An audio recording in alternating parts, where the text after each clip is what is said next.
Hey, so it's been a little while because I thought I needed a new webcam, so I bought one of the better ones I could buy on the market, but actually the cheap one I already have is good. I just need better lighting, so the lighting's going to improve soon. But in the meantime, I've read probably like 8 books that I need to review now. These are all kind of ready to be reviewed, so we're starting up here now. Number 6, The Veiled Woman by Anaïs Nin. You get that in. Yeah. And this is probably the only time I'm going to talk about erotica on this channel, but Anaïs Nin is an exception. This is an exceptional Penguin Modern. This might be one of the best ones. I'm saying that having read 11 of them now, and most of them are kind of, average. This is in like the top 3 so far, and I think it's going to be hard to top it, and I'm going to tell you why. So Anaïs Nin is probably the only author who really has written what could be called erotica and literary fiction or classic fiction. And most of what she wrote were in the short stories listed here. Oh my gosh, I've got too much light now. That's one thing I got to fix. So there's 4 stories here. Spy in the House of Love, Delta of Venus, Henry and June, Little Birds.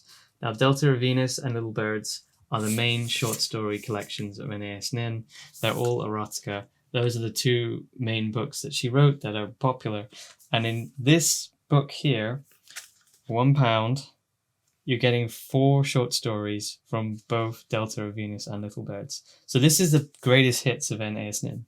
This is basically the greatest hits of the best work of erotica that has ever been written. So it's actually quite a steal. I think this is probably one of the better ones to buy. Now, what you get, you've got the Veiled Woman, Linda, Mandra, and Marianne, and so those are the female subject takes the title of all the stories. And to put it bluntly, all of these stories are more or less about prostitution. There's an orgy in one of them. So these are stories about sex, not stories just with sex in them. Anaïs Nin writes very directly and deeply about what sex means on a very adult level.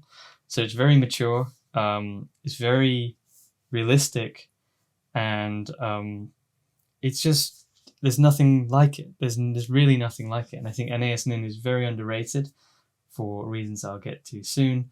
But yes, the reason this is probably one of the best Penguin Moderns I've read and may ever read is because it's the best of what the rest of her work looks like. Many of the other good Penguin Moderns are good stories, but like for example George Orwell, this will be good, but is it going to be better than Animal Farm? Probably not. But this is actually the best of her best, so you might want to check it out. So the reason why I think Anaïs Nin is underrated for being a woman who probably has only been the person to write erotica at such a level of respect and praise.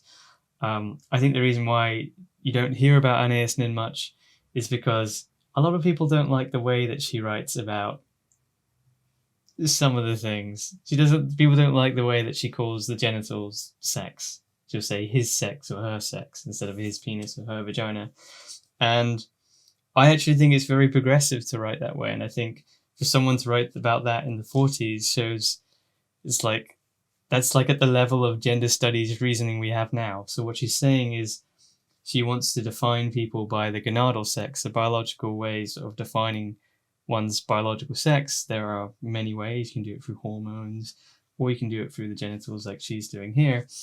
And it's very progressive because it's showing that she's saying that regardless of what genitalia you have, it doesn't determine your behavior in the bedroom, which is very LGBT friendly. So we should really be very pro Anaïs Nin for saying, sex instead of the genitalia, because this is what she's implying, way ahead of feminism and all social cultural norms in the 40s. This was, well, actually, she began in the 40s. These stories were written in the late 70s, but even still, it's pretty progressive to do that. And you can see there's something in the way that she writes. She can write very clearly from the perspective of of a man looking at a woman or a woman looking at a man, she can turn those around very well. Those perspectives, she can have them interacting in ways which it really requires a lot of empathy. It really requires a lot of seriousness, because if we're going to be honest for a second here, most men can't write women and most women can't write men, especially when we're talking about sex. But somehow Anaïs Nin can do both. So the fact that she can do that, and she did that in a time where no one else is doing it, and no one else has been able to do better than this. This is the best book of erotica that I think exists. And that is the most I need to say. Happy reading.